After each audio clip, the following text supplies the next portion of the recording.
Pumirma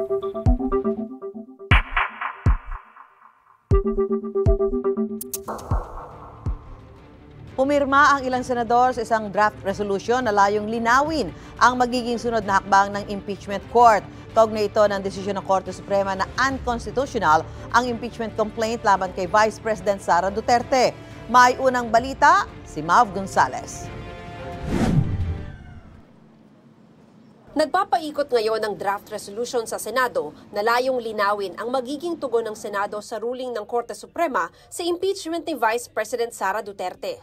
Ayon kay Senador Risa Hontiveros, 4 na senador na silang nakapirma noong Lunes. Kabilang sina Senate Minority Leader Tito Soto, Senador Kiko Pangilinan at Bam Aquino.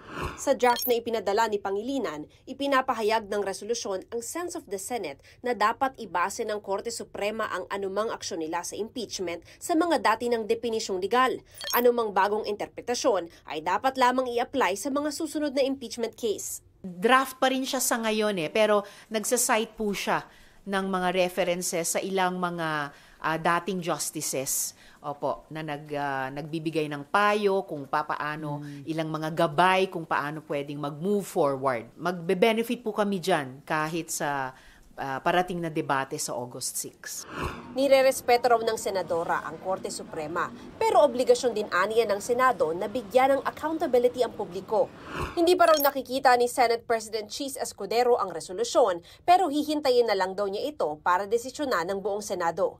May maghain man o wala, napagkasunduan naman na raw ng mga senador na magdebate at aksyonan ng impeachment sa August 6. Nauna nang sinabi ni Escudero na maaaring magka-constitutional crisis kung hindi susundin ng Senado ang desisyon ng Korte Suprema.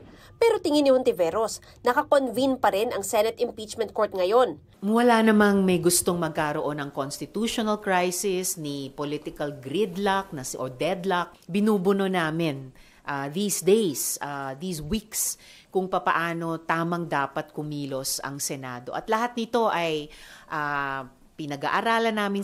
Mas mainam aniya kung hintayin muna ng Senado ang motion for reconsideration na ihahain ng Kamara, pati ang magiging desisyon ng Korte Suprema rito. Common sense lang o wise lang na sana intayin namin yan dito sa Senado bago kami magdesisyon. Napagkasunduan namin August 6. So doon namin ilalabas at doon ko rin ilalabas yung aking mga argumento at opinyon at kung talagang pipilitin, boto, and hopefully by that time, may marereferan na kami na motion for reconsideration ng House. Wala pa raw usapan sa Senado kung maghahain sila ng bukod na MR.